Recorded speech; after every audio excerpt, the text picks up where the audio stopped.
Ocean water makes up 70% of the surface of the Earth. Just imagine if we could empty the oceans and drain away all the water. If we ignore the fact that our world is going to end up just like the planet Venus, with scorching temperatures and unbreathable air. In the few weeks before the seas become deserts, what secrets would we find on the ocean floor? Ancient sunken cities, the remnants of battles fought at sea, or even pirate treasures are just a few of the things we would find if we could drain the oceans. Now, before we take a look at the bottom of our ocean, we'd like to say a huge thank you to Babbel for sponsoring this video and giving us the opportunity to learn a new language. It goes without saying that unsolved mysteries and untold stories can be discovered all around the world, in any given city or any given country at any given time. Between nearly 200 countries across 7 continents, there are over 7,000 languages found on planet Earth. To learn them all would be impossible, but in order to fully appreciate and understand the cultures of our videos, practicing the basics of a few different languages helps us navigate the scope of investigation, no matter where it takes us, or what language is spoken. To help us on this journey, we've partnered with Babbel, the #1 learning language app in the world, with more than 10 million subscriptions worldwide. Babbel offers a brilliant array of ways to learn a new language, such as mini-games, short stories, educational podcasts, and video clips detailing the cultural backgrounds of whichever language you select, while featuring an incredibly simple and friendly interface. The main lessons have been built and curated by over 150 language teachers and experts, rather than basic AI algorithms. And if you're short on time, no reason to worry. Babbel is designed to help you start speaking your desired language in just 3 weeks, requiring only 10 to 15 minutes commitments each day. If it sounds easy, it's because it is. To receive 65% off a Babbel subscription, use our special link in the description to access everything we've mentioned, and then some. Or if you just want to test the application, the first lesson is always free. See it as an investment in your personal growth, and as preparation for real-life encounters, such as researching worldly mysteries. Language is your key to experiencing so much of what Earth has to offer, and Babbel is perfect for helping you unlock your own unique perspectives.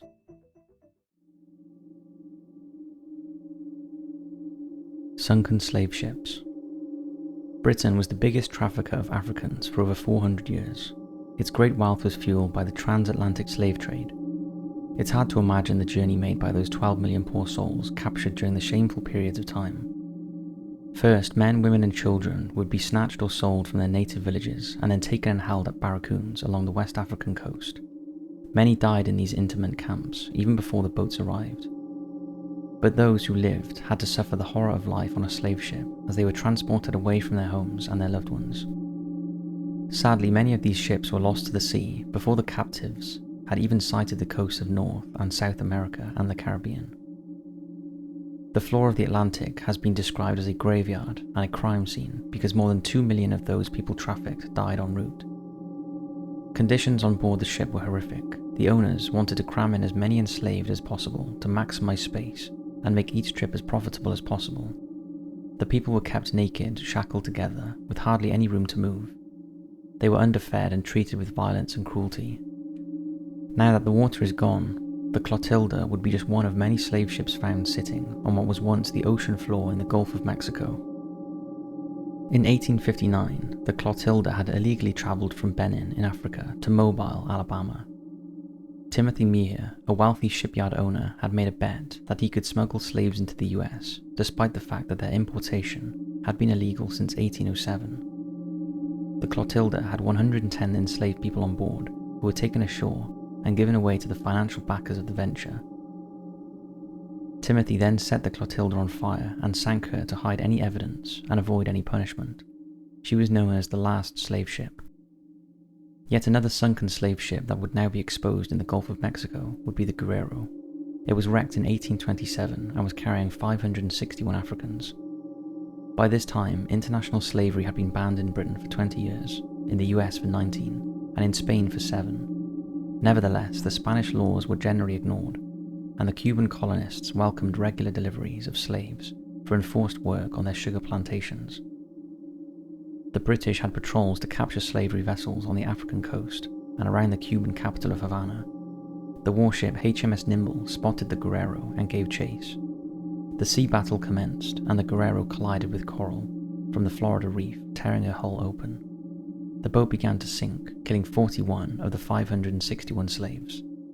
The Nimble was also in trouble and stranded on the reef. Other ships sailed to help the stricken vessel, but they were hijacked by the surviving Spaniards, who sailed away in their stolen ships, taking the Africans to Cuba anyway.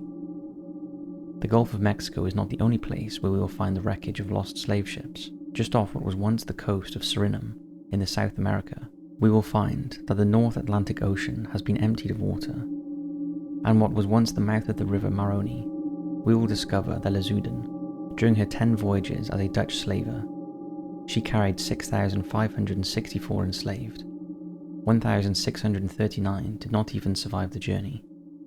In 1738 she was caught in a storm and slowly capsized. The captain ordered that his crew should nail the hold shut. Almost 700 men, women and children were either drowned or suffocated. The captain was later rewarded by the Dutch West Indies Company for saving a casket of gold from the ship. A cruel and heartbreaking waste of human lives.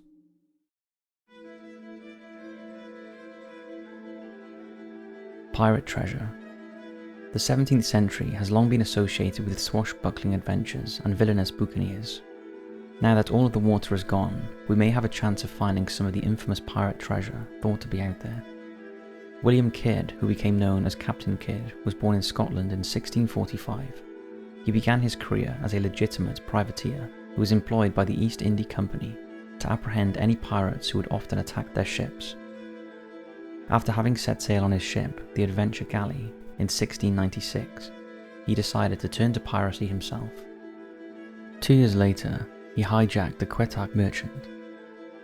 After finding out that he was wanted for piracy, Kidd left his ship at the island of Hispaniola in the West Indies. But it is off Catalana near the Dominican Republic that we will find the lost wreck sitting on what was once the seafloor. There is no treasure on board, but maybe we will now find that off the coast of New York State. It is thought that Kidd buried it on a different island there, just before he was caught and hanged. Benjamin Hornigold was a master pirate, and at one time he had Blackbeard as his second in command. He had a company of pirates, and also established the Pirates' Republic, where he would mentor others in the art of pillaging. One of his apprentices was Oliver Levasseur, who was also known as La Bouse, or the Buzzard, because of the speed in which he would attack and hijack other ships. He is thought to have had the biggest treasure haul in the world, worth over $1 billion. At his hanging, the Buzzard threw a necklace into the crowd. It contained a 17-line cryptogram, which when decoded would give the location of his treasure. In 1923, on Bel Ombre Beach on the island of Mahe, a local woman found strange carvings on some rocks. Local archives proved that the Buzzard owned the land there. John Cruz Wilkins has been hunting for the treasure on Mahe for over 30 years. He has found pistols, statuettes and bones, but believes that the real treasure is in underwater caves near to the beach. Now that the water is gone, we can enter the caves. We will finally see the precious stones, gold and silver bars, gem-encrusted goblets and crosses that are thought to make up Hornigold's pirate haul.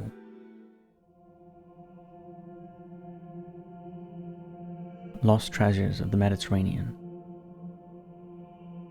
Surrounded by southern Europe to the north and North Africa to the south, the Mediterranean Ocean once covered an area of 970,000 square miles.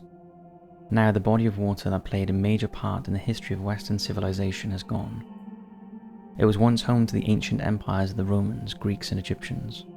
Now that the water has been drained away, we will be able to see the relics of the many bloody wars that were fought throughout the centuries, such as the Battle of Sardina Sea, fought between the Greeks and the Carthaginians in 540 BCE, just off the coast of Corsica, or the Battle of the Masts fought between the Muslim Arabs and the Byzantine Empire off the coast of Turkey during the 7th century. It is thought that more than 400 ships sank during the conflict. Once known as the Pharaohs of Alexandria, it was one of the 7 wonders of the ancient world. Now we will be able to see what remains of this famous lighthouse, which stood on the island of Pharos in what was once the harbour of Alexandria, Egypt. The building of the lighthouse was finally finished in about 280 BCE, during the reign of Ptolemy II of Egypt. Alexandria was once an important trade hub, and ships came to the harbour from all over Europe and Asia. The lighthouse was considered the tallest structure on Earth at the time it was built, standing 350 feet high. Sadly, the lighthouse fell into the sea when it was destroyed during an earthquake in the 14th century. It's thought that a huge statue stood on top of the lighthouse, representing the sun god Helios. Now perhaps we will be able to stand next to the blocks of stone that were used to build the pharaohs. About 20 miles north of what remains of the lighthouse, we will find Aboukir Bay. Here, in 1798, the British Royal Navy, led by Rear Admiral Horatio Nelson, fought the Battle of the Nile during the French Revolutionary Wars. The naval operation had been raging across the Mediterranean for 3 months, ending here with the defeat of Napoleon's fleet. Here we can see the remnants of the French flagship, the Orient, which sank when the ammunition on board her exploded during the battle. This defeat gave the British Navy a dominant position for the rest of the war, and incited other European countries to turn against Bonaparte. To the west of Italy, we will now find a drained inlet that was once the Bay of Naples. 2,000 years ago, the Roman Empire was at the height of its power, and the city of Baia on the northwest shore of the bay became famous as a place for decadence and immortality. It was frequented by wealthy Romans, and even Julius Caesar had a villa there. Before the oceans were drained, only half of the ancient city could be seen, because 430 acres of Baia's streets, storehouses, shops and villas had fallen beneath the sea due to volcanic movement. We will now be able to see the harbour walls that were built by the Romans, and the walls of elaborate villas with their intricate mosaic tiled floors. Here there would have been extravagant parties hosted by Roman emperors. We will be able to walk through the dining room of the Emperor Claudius, with its statues of water nymphs. An underwater city that was once the party capital of the Roman Empire will be accessible to us once again.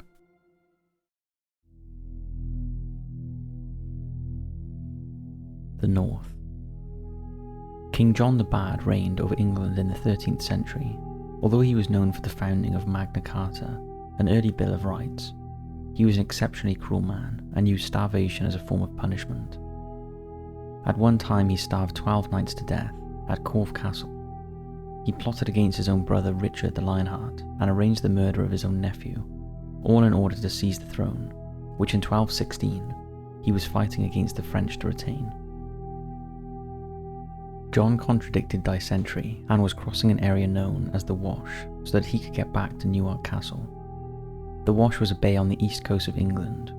When the seas were full of water, the Wash could be crossed at low tide, but it was known to be treacherous because of hidden whirlpools and quicksand. King John's baggage train consisted of carts stuffed full of his crown jewels and money. The tide rushes in quickly, and the carts were lost. The soldiers drowned. John was lucky to escape with his life, and died from his illnesses a week later. Perhaps we can now find the carts full of goblets, swords, jewellery and coins in the dried up bay. The haul is estimated to be worth over £50 million. Viking warriors once struck terror all across Europe. These Scandinavian explorers built extraordinary sailing boats known as longships, and used them to raid and conquer other lands. But they also had a huge trading network that reached from North America to the rivers of Asia. Their ships were way ahead of their time. They were designed to cut through the water with precision. On rare occasions, a ship would be used for the burial of a dead king or a great warrior and would be set adrift at sea. How many of these Viking longships will we now find on the drained floors of the oceans and rivers across 3 continents? During the reign of the Protestant Queen Elizabeth I in 1588, the Spanish Armada was a fleet of ships sent by the Catholic Philip II to invade England. After being defeated in the English Channel, the Armada retreated north in an attempt to flee around the top of the coast of Scotland. It was here that they hit storms, especially off the north and west coast of Ireland. There, 28 of the 130 Spanish Navy ships that set out from Spain were wrecked. We already know the site of the Girona at Lacada Point near the Giant's Causeway in Northern Ireland. She hit the jagged rocks there and went down, losing almost 1,300 men. We will now be able to get down to the seabed and see the Girona as well as the Santa Maria de la Rosa off County Kerry and La Trinidad Valenciera off County Donegal. Some of the treasures already found by divers at the wreck sites included gold and silver coins, as well as collections of gold jewellery, siege guns and textiles. Now we will be able to access the other 25 Armada shipwrecks and see what treasures they have to reveal. One of the most famous treasure hunts in the world has been going on for hundreds of years. It began on Oak Island, Nova Scotia, Canada in 1795. Daniel McGuinness was only a teenager when he discovered a man-made shaft that is 100 feet deep. It has become known as the Money Pit. 6 men have lost their lives over the years while searching for the treasure of Oak Island, which is believed to be cursed. Every time the hunters get close to discovering their riches, the pit floods with water, because the nearby beach cove is not even a real beach, but a huge filtering and drainage system. Whoever had buried the treasure had wanted to keep the pit flooded and keep any looters out. Now the water of the North Atlantic is gone, and there is no need to keep bailing and pumping out the water. We will finally find what lies at the bottom of the pit. Hunters have found tantalizing clues over the years, such as a large stone with strange markings found in 1803. More recently, it was deciphered as saying 40 feet below 2 million pounds are buried. Many myths have grown around the pit over the years, and could it hold the missing jewellery of the doomed Queen Mary Antoinette? Our friend Captain Kidd is rumoured to have stashed some treasure there. It's even claimed that the Francis Bacon hid documents there that prove he was actually the author of Shakespeare's plays. Maybe it's just an elaborate hoax, and we will find nothing there. But if all the ocean in the world was drained away, at least now we'd finally be able to know. Sunken Cities. Just off the coast of Alexandria, we can walk around what was once the kingdom of Cleopatra. She belonged to the Ptolemaic dynasty and was the last pharaoh of the world's longest living society. The city of Heraklion probably ended up under the Mediterranean Sea because of earthquakes and tidal waves. We can walk among the foundations of Cleopatra's palace and admire statues of the goddess Isis and the Sphinx. Off the state of Guratat in India, and to the north of the city of Mumbai, is what was once the Arabian Sea. Here in the Gulf of Kambat is another city. This one is 5 miles long and 2 miles wide. Incredibly, it is thought to have been built 9,500 years ago. Perhaps we can now prove that the lost city of Dwaraka, the Golden City, is real and not just a myth. If the city really is as old as archaeologists think, then the whole belief surrounding the origins of civilization will have to be reassessed. Back now to the Mediterranean, where we will find the city of Palovo-Petri, just off the coast of southern Greece. The city was once a busy port for both the Mycenaean and Minoan civilizations. Sadly, the original name of the city has been lost over the years. Maybe we will find some form of inscription somewhere as we walk around the ruins that will help us to find the city's forgotten name. We can walk along the roads, explore the streets, buildings and temples. We can explore the Bronze Age stone coffins in the cemetery and the complex system of water pipes and channels that the people of the city used.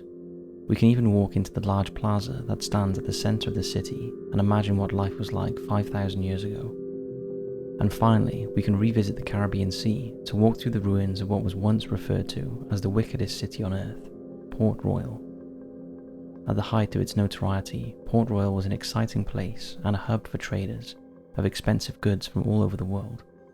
It was a place that attracted merchants, artisans, and of course pirates, who all contributed towards the economy and vibrancy of the city. 33 acres of Port Royal were submerged after an earthquake in 1692, and some of the buildings even remained intact. So if all the ocean was drained, we can walk along the Lime Street in the commercial centre where it intersects with Queen Street and High Street. We could wander through the buildings there and see their whitewashed walls and herringbone patterned brick floors. Buildings where the citizens overindulged with alcohol and food, where they visited the casinos and brothels before the quake caused them to slide into the sea. Up until now, only 1% of the ocean floor has been surveyed, so who knows what other secrets we will find laying on the floor of what has been described as the biggest museum of the world. So that's just a handful of the many things we would find if we could somehow drain the world's oceans. Thanks for watching, and as always, we'll see you in the next video.